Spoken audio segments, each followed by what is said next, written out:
Morning. Good morning. Gee, it's great to start your day with coffee with Karma today. And today is the day that I am live on YouTube and on Twitter because I've changed up things up. Mondays I'm live Monday, Wednesday, and Friday on YouTube, but on Mondays I also add LinkedIn. On Wednesdays I also add Twitter, and on Fun Fridays I add Facebook. Just so if you are missing some of my episodes, it might be because you're not on YouTube. Just saying.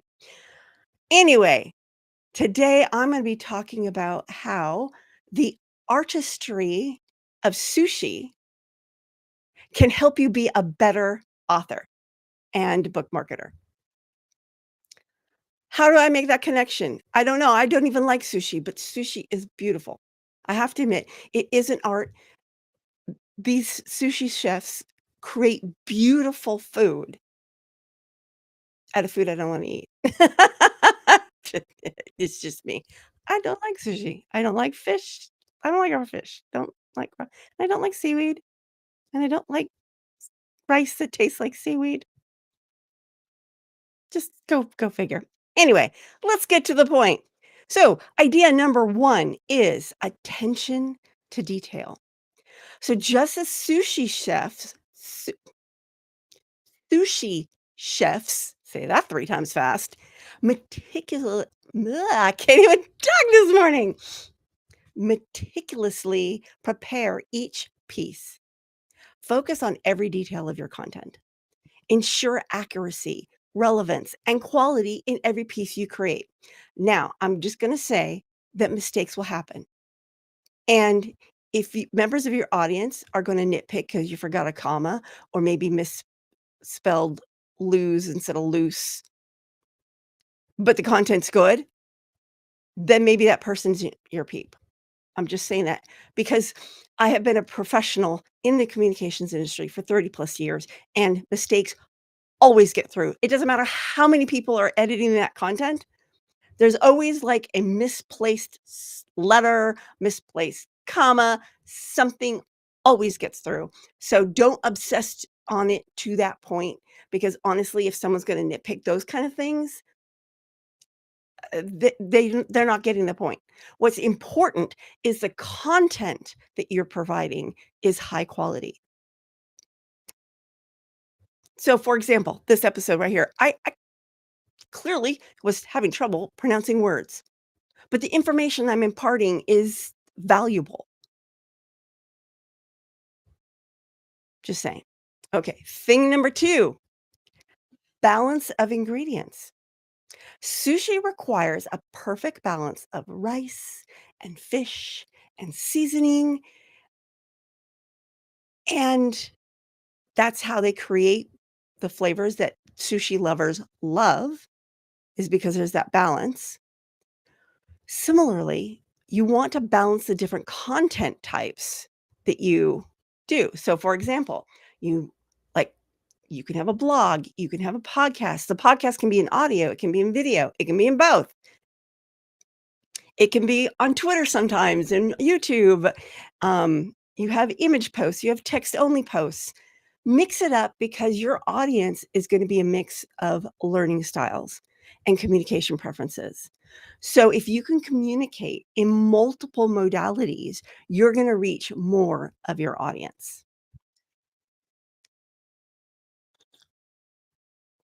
Thing number 3, presentation matters. Sushi is not just a taste, it's a presentation. Like I was saying at the beginning of the episode, it's beautiful. I mean, you see pictures of it or you see it on a buffet. Even the mediocre sushi is beautiful. And part of this is because the sushi chef, again, say that 3 times fast. I can't even say it once fast or slow. Anyway, just like a sushi set, sushi. Oh my God. I'm never going to do an episode where I have to say sushi chef again. Anyway, just like they take they take time to make sure that the presentation of the sushi is beautiful and pleasing to the eye, you should spend at least some of your time making sure that your content is visually appealing, that it's well formatted, easy to consume. I love to make things look pretty. Now, start where you are. When I first started my podcasting journey umpteen years ago, my video quality sucked. And then as I learned and grew new tools, like when I first started with Restream.io, which is what I'm using to stream this in multiple locations, I didn't have this pretty little banner that I've got here. I didn't know how to do it, but I learned. So you get better over time. Your production value gets better over time. Start where you are and get better over time. But always have an eye for that because and even if it's as simple as a blog post, make sure that, that you've got bullet points and that the paragraphs aren't too long. Make sure that your content is visually appealing enough that people aren't gonna go and not not wanna consume it. I have fun. Yes, I do. Thing number 4, freshness is key.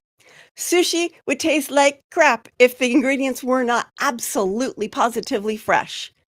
It is critical to the flavor of sushi that the ingredients be fresh. Well, guess what? Your content, if you want the algorithms of Google and YouTube and wherever you happen to be posting your content, if you want those algorithms to work in your favor, you need to continuously keep your content fresh. You can't just post it and then go on vacation for a year. It's not going to work. So with blogging, the best cadence is weekly. I struggle with that. It's much easier for me to do video content. So I have found a way to use the video content as blog content so that at least my website is continuously fresh.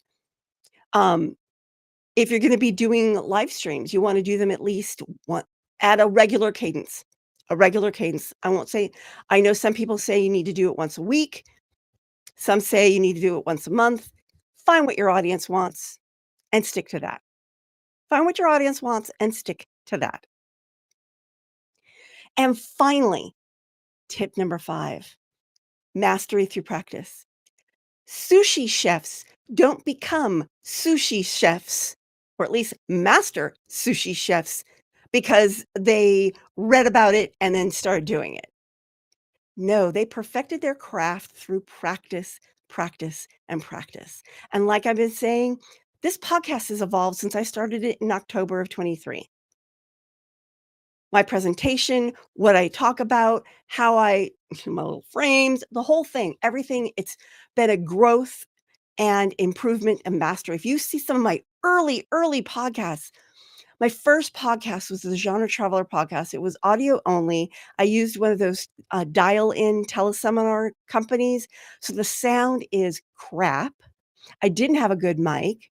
I now have a beautiful mic with neon lights.